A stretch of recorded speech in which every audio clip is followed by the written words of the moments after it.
Hey everyone, good to see you here. Let me ask you, did you know that since 1976, there have been about 20 funding gaps in the US budget process, but only around half of those actually turned into full shutdowns, where large numbers of federal workers were furloughed? And here's the part that surprises a lot of people. Every single time it happens, the effects ripple out far beyond Washington. We're talking about paychecks, services, and everyday life being thrown off balance. It's not just a headline on the news. It's something that can touch your family, your neighbors, or even you.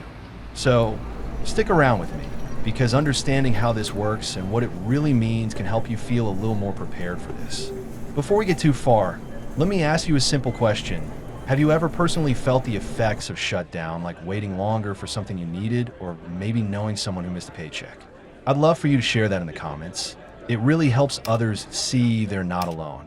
So let's start with what exactly a shutdown even is. The government runs on money that Congress has to approve each year. Think of it like paying the electric bill. If you don't pay, the lights go out.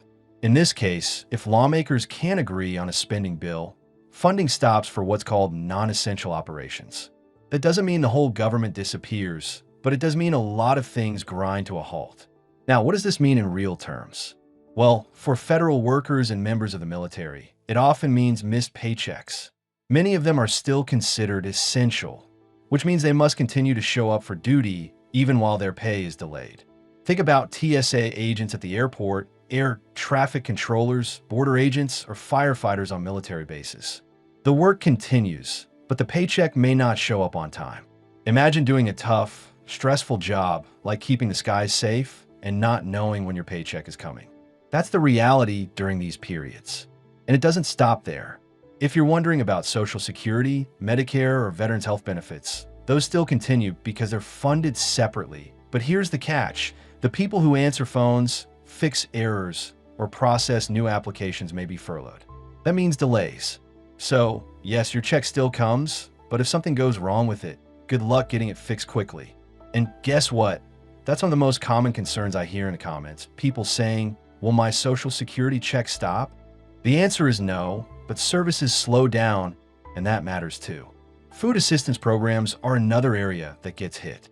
SNAP, which provides food help to millions of households, usually has some cushion for a few weeks, but if the shutdown drags on, funding can run out. WIC, which helps women, infants, and children with nutrition, is at even greater risk. That's not just numbers on a chart, that's groceries in a cart or not. And for families already on tight budgets, even a small interruption can cause real stress. Now, health services are also affected. The Department of Health and Human Services and other agencies typically furlough tens of thousands of workers. That means places like the National Institutes of Health slow down new patient admissions, and the FDA pauses food safety inspections and drug approvals unless it's an emergency. Think about that for a moment. Fewer inspectors on the job checking what's on store shelves. It's one of those invisible things we don't notice day to day, but when it stops, risks creep in. So then, what about education and travel? Federal student aid payments keep flowing, so students don't lose out on grants or loans, but most of the staff that support those systems are sent home.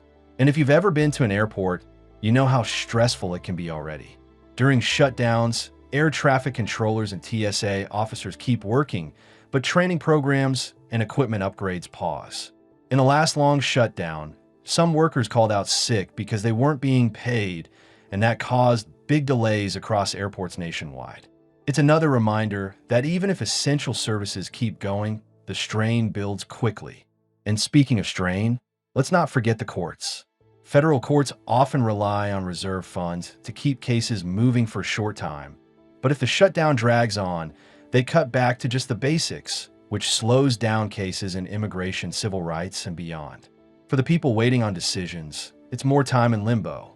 And one of the most visible signs of shutdown are the national parks.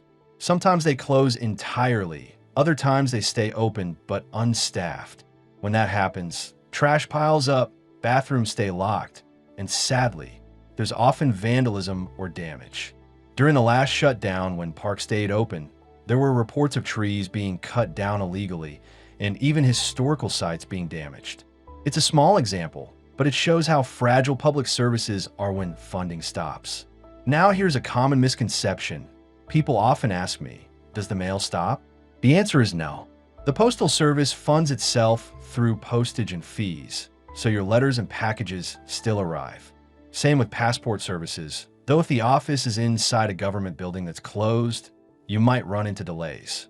At this point, you might be wondering, why does this keep happening? Well, shutdowns happen when politicians use the budget deadline as leverage. Right now, for example, the fight is over healthcare spending tied to tax changes under President Trump.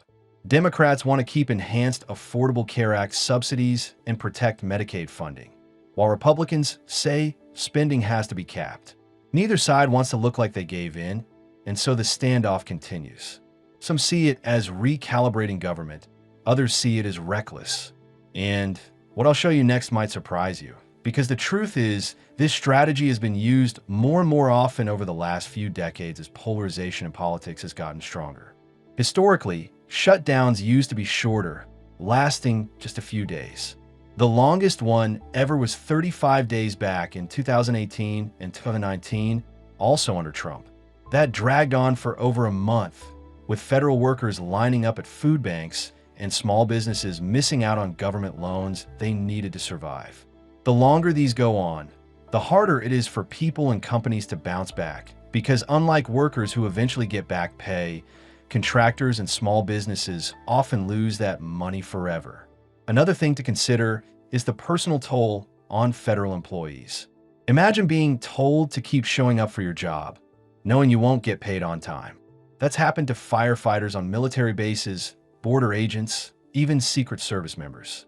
One firefighter described it as being asked to run into a burning building without gear.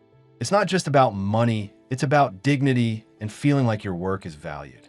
And also, there's the bigger picture of trust. Every time the government shuts down, people lose a little more confidence in the system. When you can't get through on a phone line, when your national park is closed, when flights are delayed, it chips away at the sense that government is supposed to serve the people. And the more often it happens, the harder it is to rebuild that trust. So what does all of this mean for you? If you rely on Social Security, Medicare, or food programs, your benefits should still arrive, but delays and errors could be more common. If you're a traveler, you may want to plan for longer wait times at airports. If you're in school, your aid continues, but support services may take longer to respond. And if you're a federal worker, well, you already know how stressful it is. The impacts vary, but they touch more parts of life than most people realize. Now, let's explore further. The current administration says these shutdowns can be a way to force hard choices, to trim what they call bloated programs. Critics say it's sabotage, plain and simple. Either way, the result is the same for regular people: disruption and uncertainty. And here's the part that stings. Every shutdown ends the same way it begins, with a deal. The real question is always how long it takes and how much damage is done in the meantime. So yeah, when people ask me, is this just politics as usual? The answer is no. It's more than that. It's about livelihoods, stability, and trust. And every time it happens, it reminds us just how connected we all are to the decisions being made in those halls of Congress. If you found this helpful, let me know in the comments. What do you think is the hardest part of government shutdown? The missed paychecks, the closed services, or just the uncertainty of not knowing? I'd love to hear your thoughts. And if you haven't already, hit that subscribe button so you don't miss the next update. Thanks for hanging out with me today, and I'll see you soon.